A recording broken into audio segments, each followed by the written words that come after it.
In a couple years, the Philadelphia Eagles fan base will either remember this season as a season that built something or a season that was lost. We have a lot of new coaches, some players that are starting to make a name for themselves. So I want to look at the positives and name a couple players that I feel like have really surprised me this year and how I feel moving forward. So let's get into it.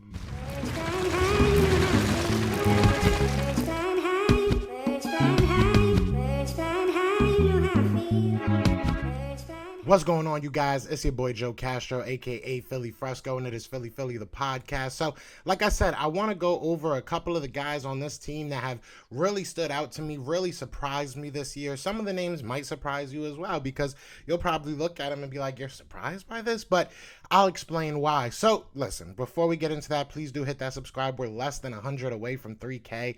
It's an accomplishment that I never thought we would get to, but we are so close. So I would really appreciate if you guys hit that like, hit that subscribe, join the family, help me get there. But let's get right into it. So I'm not gonna really like make a list or anything. This is kind of just gonna be me talking, right? But the first guy I really want to bring up is gonna be Jake Elliott. Look, Jake Elliott last year was one of the bigger scapegoats of this team. A lot of people were very upset with his production or lack thereof.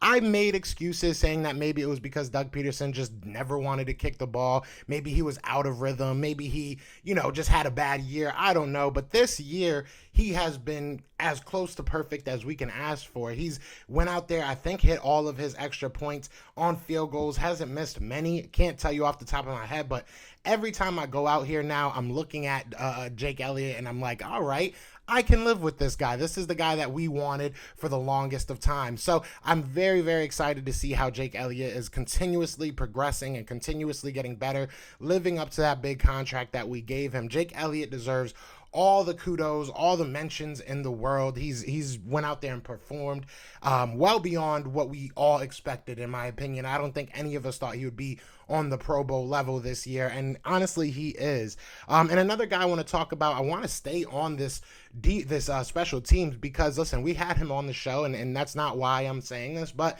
Aaron Sippis, man, look, Cam Johnston last year was a good punter. Cam Johnston was a very good punter. Strong leg, he was doing better at the directional punts. It wasn't great, but he was doing better. Obviously, he left this year. And we have Aaron Sippis. Aaron Sippis, I feel, has been very good. Very good. When we were not doing well on offense, he was shining, obviously, because he was punting a lot. But the punts that he was getting within the 20-yard line, I mean, for him, this is his first year actually punting. Oh, this is his second if you count Auburn. But, this is his, second, third year maybe playing football or American football, I should say. For him to make the transition as quickly as he has been impressive to watch. He's not young. He's 28, but he's a young kid to the football, to American football. So I have been very shocked and very pleased with seeing how well he's played. And somebody else I want to talk about, we're going to switch over to the offense now, is Landon Dickerson. Look, Landon Dickerson, no, I'm not surprised that he's talented. I think we all knew that. But he's staying healthy. He's, knock on wood. Knock on wood. But, all things, we were very nervous about his ability to stay healthy. So I'm very excited to see how healthy he's been able to stay out there. And the level of play has increased every week. I think that it was a very risky pick at that second round spot, but it is proving to be worth it. He's going out there and balling out. Another guy I want to talk about is Jordan Mailata. Jordan Mailata, I think we all saw the progression, but I think any of us would be lying. Any content creator, any reporter would be lying to say that they saw this coming this quick. For him to be the starting left tackle, presumably for the foreseeable future, in my opinion. There's no reason for him to come out. I don't think he's given up a sack since week 7, and don't quote me on that, but somewhere around there. So, look, I see no reason to have to move on from Jordan Mailata. I don't think anybody really expected him to be at this level, let alone an NFL starting level, but to be this good, this quick. So, he has the size, he has the body. We have Jeff Stoutland, so all those things help, don't get me wrong, but I can't sit here and say that I expected him to be, again, a Pro Bowl level type player. And I really do feel as though he's played that role this year. So I'm excited to see what happens with him moving on in the future. Now, another guy I want to talk about is, now we're going to switch to the defense a little bit. And I'm going to talk about Davion Taylor. Look, last year, Davion Taylor showed me nothing. I'm going to be 100% honest. And that's not, really his fault. He really didn't get the snaps.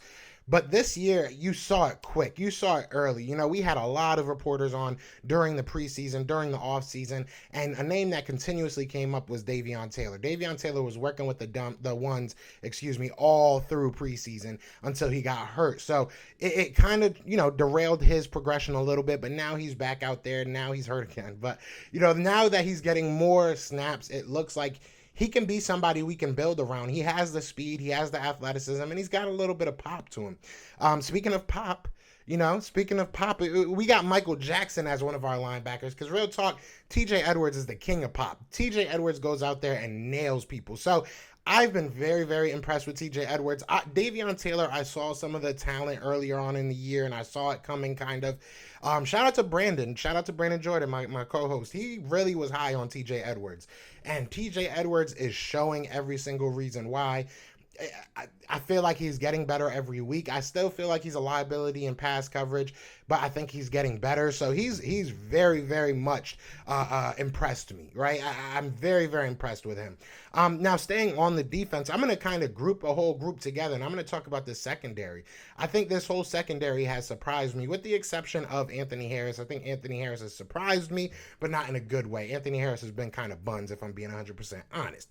But, the rest of them, Darius Slay having a Pro Bowl type year. Look, I know people are yelling at me and telling me I'm crazy for saying this, but in my opinion, he has a voice in the Defensive Player of the Year category. I'm not saying he's going to win it, but I think that he'll be top 5, top 6 players in that category. So I think that it's great to watch. Steven Nelson, I know a lot of people are down on Steven Nelson. I think Steven Nelson, for a 2, has been serviceable. I think he's been very good. I can't think of the last time we've had a number 2 cornerback as good as Steven Nelson. And then you look at Rodney McLeod. Since Rodney McLeod has come back, I feel like he's been a voice on that defense. He's made plays. You don't hear his you don't hear his name that much. And I feel like that's a good thing at his position. You don't necessarily want him out there having to make every tackle.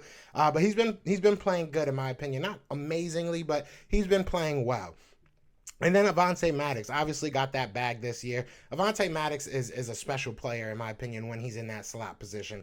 He's a dog. He really is. They talk about dog mentality. He's a smaller guy, but he has so much fight in him. And he's one of those guys that I feel comfortable on the opposing team's tight end, even if he's got a foot on him. Like, sometimes it feels like they got a foot of extra of height on the Avonte Maddox when they're going against them. But he's a dog, man. He fights against everybody. So I'm very excited about some of these players.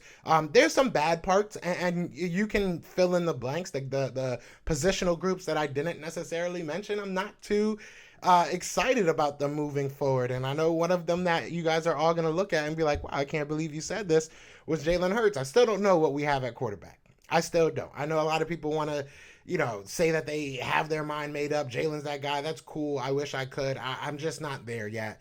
Maybe I will get there by the season's end, but I'm just not there yet. We'll see what happens. But the players and the positions that I talked about, I'm very excited about, and I'm very surprised of how well they've played. So this is just a quick video. I wanted to go over some of this, just kind of, this is the bye week thoughts, right? These are the bye week thoughts that I'm going through. I'm thinking about streaming the Washington versus Cowboys game tomorrow. So if that's something you guys would like, let me know in the comments. I'm thinking about doing it. I know it's not an Eagles game, but it is what it is. It's probably a pretty big game for the Eagles. So, but other than that, you guys let me know what you think in the comments. Who are some players that surprise you? Are there any players that surprise you at all? Maybe you're not surprised at all. Maybe you knew all this was coming. And if you did, I need you, because, they just opened up sports books out in Florida, so I need your expertise of reading the future. But other than that, y'all know what it is, man. It is going to be Fly, Eagles, Fly, and we are out here, man. Peace! Eagles fans everywhere, this is for you! Fly, Eagles, Fly.